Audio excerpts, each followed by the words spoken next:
Welcome back, learners. It's fantastic to have you here for another session of Global English Competitiveness. Today we're diving into the second part of Unit 7, 7B, Describing My Story Characters. Grab your pen and paper as we look into the different personalities and characteristics of story characters. To recap, we have 4 can-do objectives in this unit. First, to describe one's favorite book. Second, to create descriptions of story characters. Third, to review essential book details. And fourth, to critique the writing style of the author. As you can remember, we have already covered in the first lesson our first objective, which is to describe one's favorite book. Now let's continue with our second objective, to create descriptions of story characters. Without further ado, let's move over to our second lesson, 7B, Describing My Story Characters. And here are the sub-lessons that will help us achieve our objective. Reading, grammar, and speaking. Let's begin the lesson with a reading activity. Read a short story with me. Once upon a time, there was a brave knight named Sir Ruel. He was known throughout the land for his courage in battle, his intelligence in strategy, and his kindness to those in need. One day, the king called upon Sir Ruel to accept a dangerous adventure to recover a magical artifact from a dragon's lair. Sir Ruel accepted the challenge without any doubt, knowing that he could rely on his determination to see him through. As Sir Ruel set out on his journey, he encountered a crafty thief named John, who had heard about the magical artifact and was purposely stealing it for himself. John was not known for his compassion or his honesty, and he planned to use his common sense to outsmart anyone who stopped in his way. Now that we've read a short story, let's test your reading comprehension skills. Answer the following items by choosing the letter of the correct answer. Pause the video to start answering. Here are the correct answers.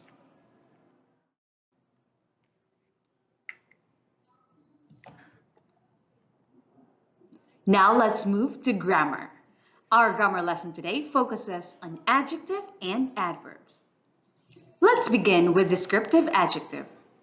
A descriptive adjective is an adjective that modifies a noun or pronoun by describing it or expressing its quality. Let's take a look at this example. The facilities of our school library are of high quality. Take note that in the sentence provided, the adjective that modifies the noun facilities is high quality, which means very good of its kind. The descriptive adjective is high quality. Another example. The librarian is such a lovely and wonderful woman. What are the descriptive adjectives in this example? The correct answer is lovely and wonderful. Lovely and wonderful describe the noun librarian. Hence, they are the descriptive adjectives. Now let's proceed with the adverb of time. An adverb of time can tell us when an action happens. For example, now, soon, or it also tells us how frequently an action happens. For example, usually, always, seldom. Take a look at these examples. The first one, we are staying in a hotel near the community library now. In the sentence provided, now is the adverb of time since it tells the readers when the speakers are staying in a hotel near the community library. The second example, we will be going to the stacks section of the library later. What is the adverb of time in this example? That's right, it's later. Later is the adverb of time in this example. It tells us the time as to when they will go to the library. Now that you have understood all about descriptive adjectives and adverbs of time, let's answer this activity.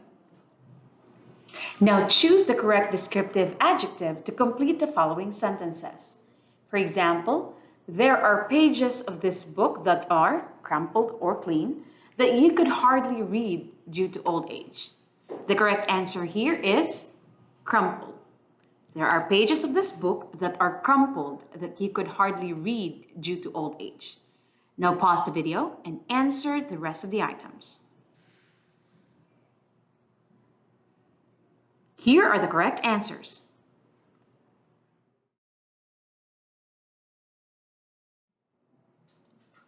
Moving on to our next grammar practice. Choose the correct adverb of time to complete the following sentences. For example, the library staff assisted me in finding this book earlier. The correct answer is earlier because of the verb assisted. It's already in the past. Now pause the video and answer items number 1 to 5.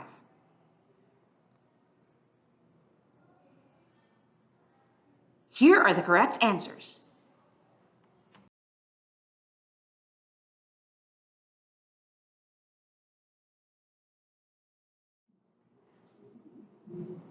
Now for our speaking sub-lesson, this is divided into 2 parts. For the first part, you're going to read the text clearly and confidently in a loud manner. Make sure you understand its key points and ideas. Then answer the questions that follow. Take note that you're only given 20 seconds to answer orally. Pause the video and start working on this activity.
And with that, we have covered our second can-do objective, which is to create descriptions of story characters.